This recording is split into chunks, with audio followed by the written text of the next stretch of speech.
SD Phenex. Hey, what's up again, everybody? It's Robert184, 2Rs, 2Bs, at gundam.tk, and it's been a while, but I'm here today to take a look at a brand new kit out today. It has to do with Gundam Front. It's the SD Unicorn Gundam number 3 machine, Phenex, he of the gold variety. September 2014 release. 1,200 Japanese yen, and don't forget that you can get it for even less from the good folks at HobbyLink Japan, and there's links down below in the description.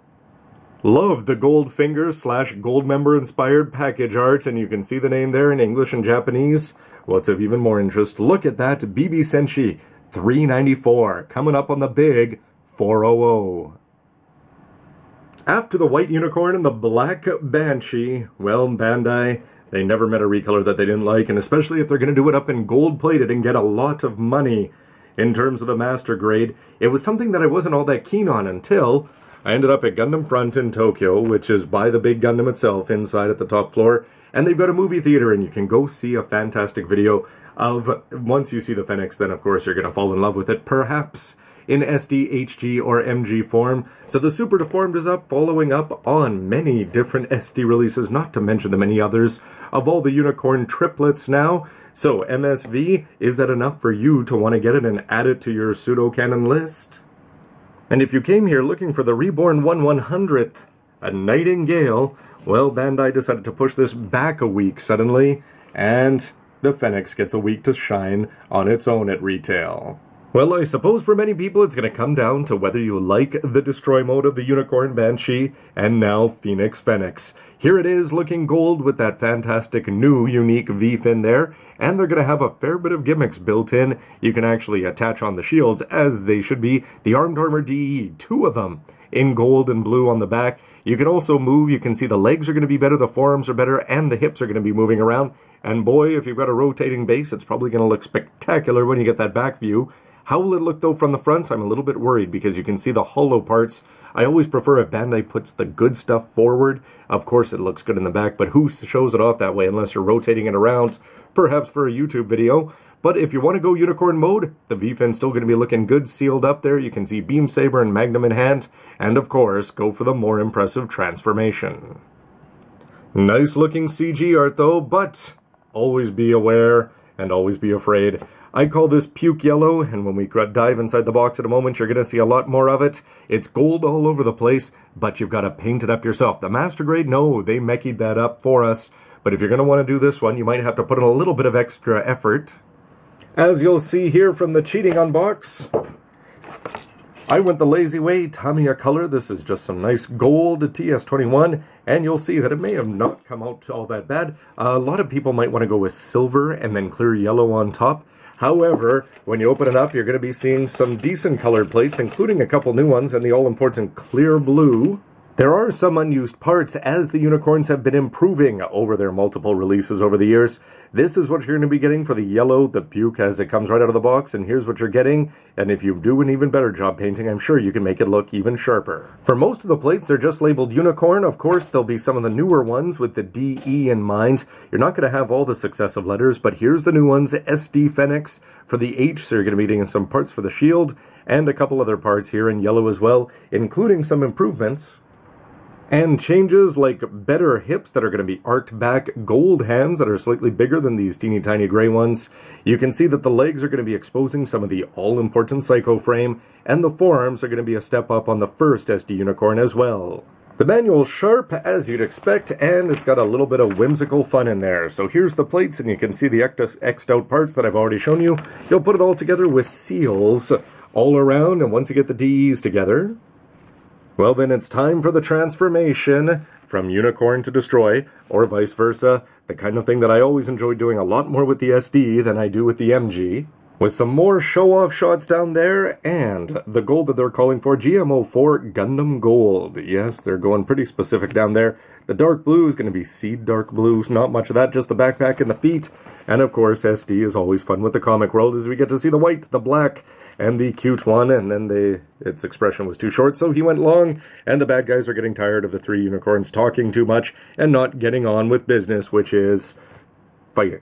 And if you want to go all Katoki, well, you can put some nice decals on, RX0 all over the place with a nice 03. And if you want to go for the cute chibi kawaii cartoon look, you can do the fun eyes there. You're not going to be able to reverse them though, so you'll have to make a choice when you apply the sticker. The main body parts, when it's all assembled, are exactly as you'd expect. With all of the fun and the weapons, with 2 shields here, the Beam Magnum and Beam Saber pretty standard, the DE surfboard, and of course you're going to need something. Whether it should be gold or gray, well, you can paint it up whichever you want. It's going to be coming in gold to hold it all onto its backpack. If you've seen my old SD reviews, you would have seen that I actually went through red, I think it was a Real Touch marker on my white unicorn to get it to look what is going to be looking this good out of the box by actually putting in some psycho frame there for the legs.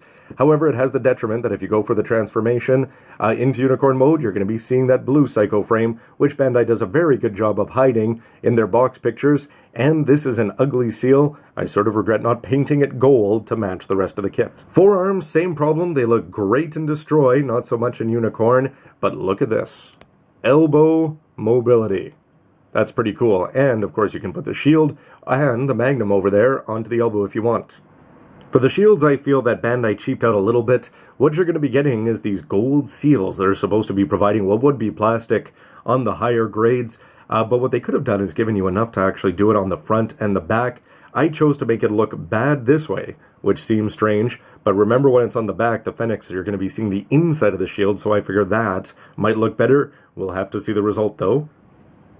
But the real stars of the show are right here, the Armed Armor DEs. Is this worth picking up the kit for? Well, I'm very impressed with the way they look, despite the fact that it's mostly through seals. This is one giant piece here. You're going to pop a gray sticker on there, and then you've got 4 gold pieces here, which you can see are going to be folding up and covering up 2/3 of the blue, but not that bottom part. The shield is going to be dropping in on the inside, and if you are going at it with a spray can, make sure you try to get all the crevices, because remember, that's what we'll see 99% of the time.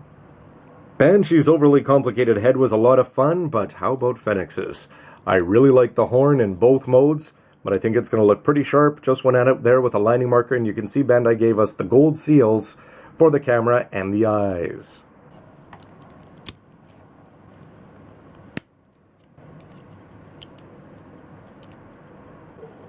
And when he's all put together here, well, with the help of a spray can, I would say that this gold has worked out pretty well. Silver clear could work well. The blue is going to be standing out, the gold is going to be standing out, and that seal that was bothering me on the waist, well, it's sort of going to get lost under all that bling otherwise. But of course, this guy is all about his folded up surfboard, so you can attach these on to the backpack with that familiar triangular point. And when they go on, it's always a treat with these smaller kits. And when they're not going for scale, because you know what? You're not going to have any weight issues because this whole kit weighs next to nothing anyway. Yeah, you're going to see a little bit of blue there, but the gold itself is looking good. The gray seals, not all that bad. The blue is tucked away there on the inside. The most important question for me, though, is how much hollowness are we going to be seeing there from the front? But you know what? All you're going to be doing is looking at the gold of the body. And actually, I wonder if that bracket couldn't have been a little bit wider to make them even more prominent. But then again, you know what's next. Now, you may have noticed that I had the beam sabers up when they shouldn't have been. But look at that. Always love the way the shoulders pop out. The gold hands are going to be a big improvement. And any complaints about the blue being exposed here and here, well, they disappear as soon as you get to see this Alpha Deer Unicorn. And feel free to add in your own transforming sound. And though I didn't top coat this, I was wondering if the transformation, how the paint job would hold up. So far it's doing fine, and look at those back shields. I think they look fantastic, except for the fact that they're in the back. However, be careful opening up the X parts there. I just had bad luck with one of them. And there he is. Are you even seeing that much of the snowboards on the back? I don't really think so, but then again, it just adds to his overall bulk and power. With the head and the shoulders and the chest looking so fantastic, and that psycho frame blue shining through at every level, who really cares about the hollowness at the back there? And if you're going to be finicky and put the seals on the inside, again, you're not going to see it most of the time. Overall effect, though, I would say all good. Thank you, Tamiya. And though the holder on the back is not going to give you too many options, you can twist the shields around, and I'd say that that's for the best. if you want to have them whooshing off in one direction in particular here.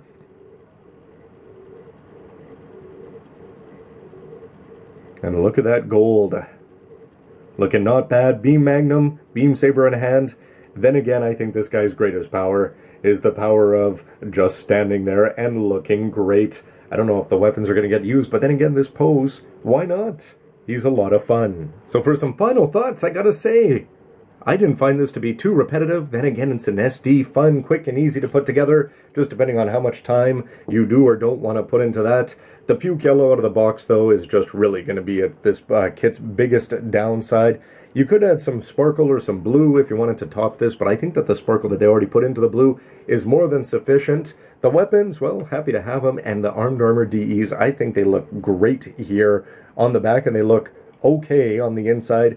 But as I've said a number of times, from the front, he looks fantastic thanks to that V fin, if you want to even call it the letter V, and he's just going to look great whether you got it on the shield, or on the arms, on the backpack, open, whooshing, whatever you want to do. This guy, with just a teeny tiny bit of effort, I think, is going to catch anybody's eye on your shelf, and definitely maybe the brightest of the triplets. So in the end, is my positive verdict colored by the fact that A, I've seen the movie, and B, I'm just colored by the fact that I really like the gold here? Anyway, would love to hear your thoughts. Can we ever have too many unicorns? Has Bandai finally gone too far with their color Skywarp Thundercracker Starscream scheme that they've been doing for far longer? Anyway, everybody, would love to hear your thoughts about this in high grade, master grade, SD, and beyond. And stick around for lots more. And everybody, thanks as always. We'll see you again. You know, I can't help but wonder, though, even if the Nightingale had come out this week, is this One Piece 75 the true star of the week?